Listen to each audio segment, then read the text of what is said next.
పేరన్నా? షేక్ యూసుఫ్. ఏం చేస్తారండి? Auto driver. Okay, ఎట్లా ఉంది కాంగ్రెస్ పరిపాలన? ఎట్లా ఉంది, ఏంటి పరిస్థితి? ముఖ్యంగా ఆటో డ్రైవర్ల పరిస్థితి ఏంటి?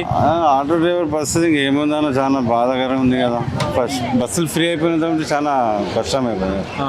లేడీస్ ఓన్లీ ఆటో అడుగుతారు. బస్ ఛార్జ్ కూడా పెంచారు కదా భారీగా. బస్ ఛార్జ్ పెంచితే కూడా ఏం లేదు కదా. ఆటో మొత్తం మార్కెట్ డౌన్ అయిపోయింది మనకి. గిరాకీ వస్తుందా? ఏ వస్తుంది, మొత్తం బస్సులు ఫ్రీ ఉంది కదా. లేడీస్ అసలు ఎక్కుతారు కదా, జెంట్స్ ఎక్కువ ఎక్కారు కదా. అది కాక ఓలా ర్యాపిడో కూడా ఎక్కువ అయిపోయింది.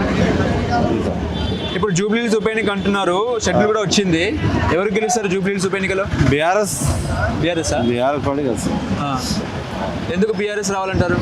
కేసీఆర్ పనుల వల్ల మంచిగా ఉంది కదా. కేసీఆర్ మంచిగా చేసిన కదా, అందుకే మళ్ళా కూడా బీఆర్ఎస్ పార్టీ గెలుస్తుంది. మాగండి గురించి సునీత గారు. కాంగ్రెస్ పరిస్థితి చూస్తున్నాయి కదా, ఇప్పుడు దాకా ఏం రాలేదు కదా. ఏ స్కీమ్ కూడా అమలు కాలేదు. లేడీస్ 2500 ఇప్పటి వరకు రాలేదు. ఏది ఒక బస్ ఛార్జ్ ఫ్రీ అయింది ఇంతే. ఏది కాలేదు కదా. తుల బంగారము అది కూడా రా. షాదీ ముబారక్ చెక్కులు వస్తలేవు, మళ్ళీ బంగారం వస్తలేదు.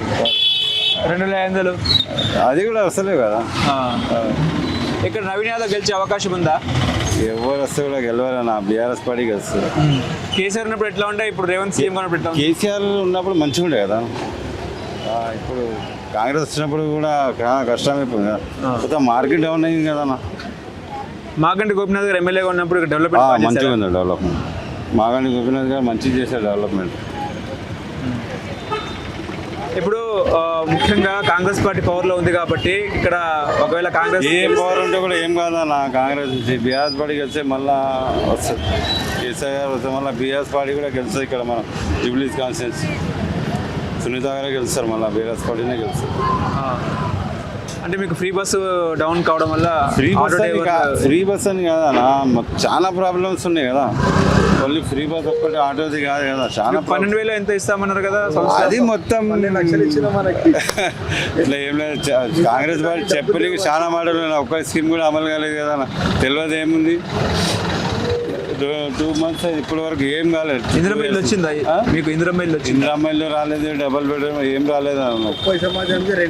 మీకు ఆ సంక్షేమ నిధి ఇలాంటిది ఏర్పాటు చేశారు.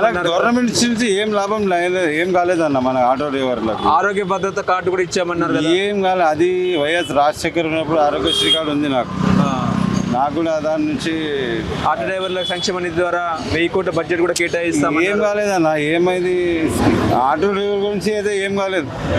అది మొన్న స్కీమ్ వచ్చింది, అది ఉన్నోళ్ళకే దొరికింది. దాంట్లో కూడా చాలా స్కామ్ అయింది. ఓకే, అంటే ఫ్రీ బస్సు తీసేయాలంటారా?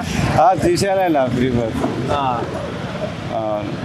ఓకే, లేడీస్కి ఇప్పుడు మంచిగా కదా. మనకు జెంట్స్కి ఏమైంది, మన ఆటో డ్రైవర్కు చాలా ఇబ్బంది అవుతుంది కదా. ఎంత మెజారిటీ వస్తుంది బీఆర్ఎస్కి? మెజారిటీ ఎంత వస్తే కూడా బీఆర్ఎస్ పార్టీ గెలుస్తుంది అన్న. బీఆర్ఎస్ పార్టీ గెలుస్తుంది. ఓకే.